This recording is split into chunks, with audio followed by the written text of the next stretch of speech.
السلام عليكم ورحمة الله تعالى وبركاته. أكمل نجافة يا كيسني كوجبتوتا في وردوفتوتا سفيا يوتيوبي نجيني هي اسم براغا وجتشا هذا نام ستوكو قبا الروتا نما جالتن واي جاللا رتي واي بيانا ما تيتني نما جالتشو واي بيانا ما تيتني جريني كيسن بيا تجالتني ولي نجارتشو دارا ودبتشو بربادا isi fayyadee waa yaadeef by the way jaalalti yoo namni yoo addaan fagaataa deeme wal jibbaa deema.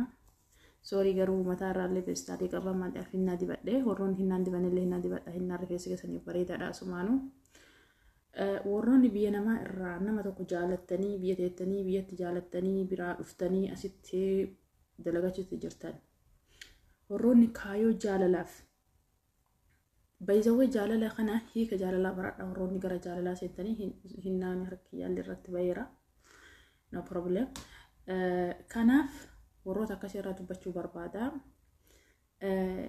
Jaalala jechuun kabaja, jaalala jechuun walii yaaduudha, jaalala jechuun ilaalcha gaarii walii qabaachuudha, jaalala jechuun support wal godhuudha, wantoota dhufan kam keessatti wal bira dhaabachuudha. Namni tokko si jaalate jechuun yoo bu'aa bayicha jireenya kana duniyaa kana keessatti dabarsitu si wajjin qoodate yoo maatii keessii kabaje yoo bakka ati hin jirree fi bakka ati jirtutti illee maqaa kan keessii eeguu danda'e kabaja keessii eeguu danda'e maalummaa keessi kabachiisuu danda'e qofa namni tokko kan nama jaalate jedhama.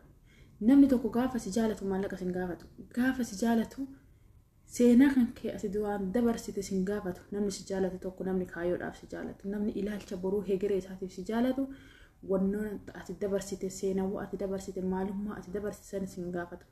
Maal jennaan har'a yeroo bakka ati jirtu kana dhaabatee yeroo ati irra jirtu kana dhaabatee jireenya ofii hojii oofuu barbaada malee waan ati dabarsite jaalallee ati dabarsite gammachuu ati dabarsite gadda ati dabarsite si wajjin duuba deebi'ee madaa keessi qotuun barbaadu. Namni dhugaadhaan nama jaalatu, namni dhugaan saayikooloojii qulqulluudhaan sitti dhiyaate tokko jechuudha. Kanaaf nama yoo jaalattan nama isin kabaju, nama kabaja isinii qabu, nama kaayoo qabu, nama yeroo itti haasofta haasofni keessa san isinirraa faamuu danda'u. Nama tokko si jaaladha isin jedha, namni tokko si jaaladha arraba fedhe isin jedhee waan fedhe balleessee akka barbaade si raggaxee ka'ee sorry waan si jaaladhu isin jedha. By the way ilmi namaa waan balleessu jechuu miti, waa balleessa. Ilmi namaa waa balleessa. Balleessuun nama dalagutu waa balleessa, nama baratutu waa balleessa, nama kaayoof hegereef tattaafatutu waa balleessa. Kanaaf nama yoo jaalattan nama kabaja isinii qabu, nama maatii keessanii kabaja qabu, nama jireenyitu maal akka taate, nama jaalaltitu kiiloo jaalalaa beeku jaaladhaa isin jechuu barbaada. Itti aansee warroota maallaqa biyya namaa haateettanii maqaa namaatiin buuk irratti galfattan. Warroota biyya namaa kana teettanii abbaa manaa kiyya jettanii maallaqa keessatti ergitanii inni jireenya teessan isin biyyatti nuu sirreessi jettanii san dhiisee jireenya biraa jireenya ofii uumatee bultii nama biraa wajjin uumatee dhalaa biraa wajjin akka barbaade ta'a maallaqa keessan qisaasessaa umurii teessan qisaasessaa ilmoo teessa isin jalaa qisaasessaa jedhu namni amanamummaa hin qabne namni namaaf gatii hin qabne maallaqa namaa osoo hin taane umurii namaa gabaabsaa. Yeroo namaa gabaabsaa kaayoo nama jalaa gabaabsa. Kanaaf namni abbaa manaa ta'eef amanamaadha jechuudha miti. Namni abbaa manaa qofa namaa ta'ee ilmoota akka namarraa argate jechuuf gammadee nama wajjin jiraata jechuu miti bazawayii. Ilmi namaa ilmoo walirraa qabaatee qabaachuu baatee namni kabaja qabu ilmoo caala kabajatu dursa. Ilmoo caala wal jaallatu dursa. Ilmoo caala amanamummaa waan jedhamu jira. Amanamummaa yoo walii qabaata ilmoo isin jidduu jiraatta jiraachuu baate no problem. Amanamummaa walii ta'uu ati isaa amanamtuu ta'uu inni siif amanamummaa ta'uu. Kanaaf jireenya keessan keessatti wal amanaa, jireenya keessan keessatti wal deeggaraa, karaa isin jireenya guddina keessanii isin sochoosu keessatti wal deeggaraa, wal kabajaa, wal jaaladhaa. Kanaaf abbaan manaa kiyya maalirra jira? Abbaan manaa kiyya birreen itti erge maaliin godha? Daa'imni kiyya barachuu jira. Mana kiyya naa ijaar jedhee hagamta kanaa ijaareera.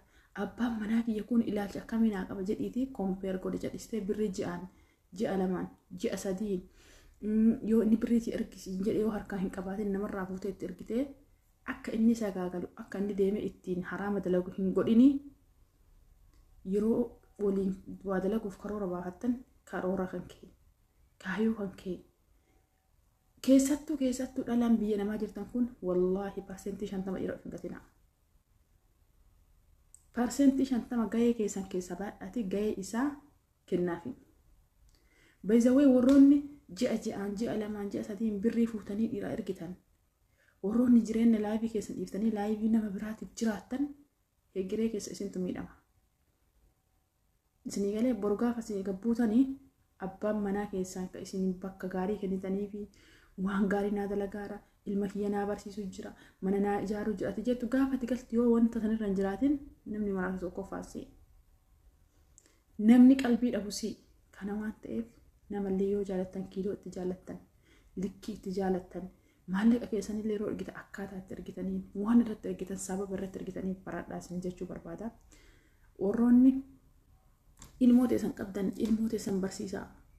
Ilmoo teessan isin ilmoo xiyyaaf jettee biyyaa baatee asitti qaama kan kee qullaa abbaa feetee ergitee jireenya ilmoo teetii jireenya kan kee hin balleessu obboleetii dhiye.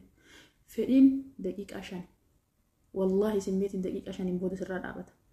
Garuu waliin simmeetiin ati daqiiqaa 5 daladde sun umrii teente haqa addunyaa kana jiraattus balleessa. Boru ilmoon tante akka haadhatii jettee sii manne si boosisa. Kana waan ta'eef gatii keessan beekaa bakka argitanitti dhaabatina bakka argitanitti taa'ina bakka argitan akka tisiisaatiin mul'atina.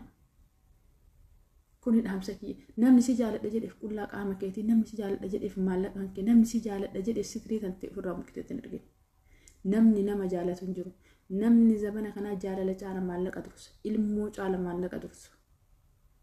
Isinii galee ilmoo caala si isaa fi ilmoo isin jidduu jirtu caala maallaqa isin jidduu jirtu isa quuqa. Kana waan ta'eef wal kabajaa gatii keessan beekaa dubartoonni jedhanii biyya namaa hakeettanii ilmoo biyyatti gattanii abbaa manaa biyyatti gattanii biyya namaa hakeettanii dalagatta isiniin jechuun dhaamsa kiyya. Kanaaf yuutuubii kiyya laayik sheer sabiskiraayib naa godhaa jajjabeessaa. Warroonni yaada qabdan warroonni yaada bilchaataa yaada jireenyaarraa yaada jaalalaa irraa yaada bu'aa bayii irraa qabdan nallee akka irraa baradhutti na fayyadaa isiniin jechuu barbaada. Haga viidiyoo biraatti walitti deebinuun nagaa fi rahmanni rabbii bakka jirtan isin bira haa jiraatu isiniin jecha. Assalaamu alaikum wa rahmatullahi ta'ala wa barakaatu isiniin jedha hordoftoota kiyya kabajamoo fi jaalatamoo.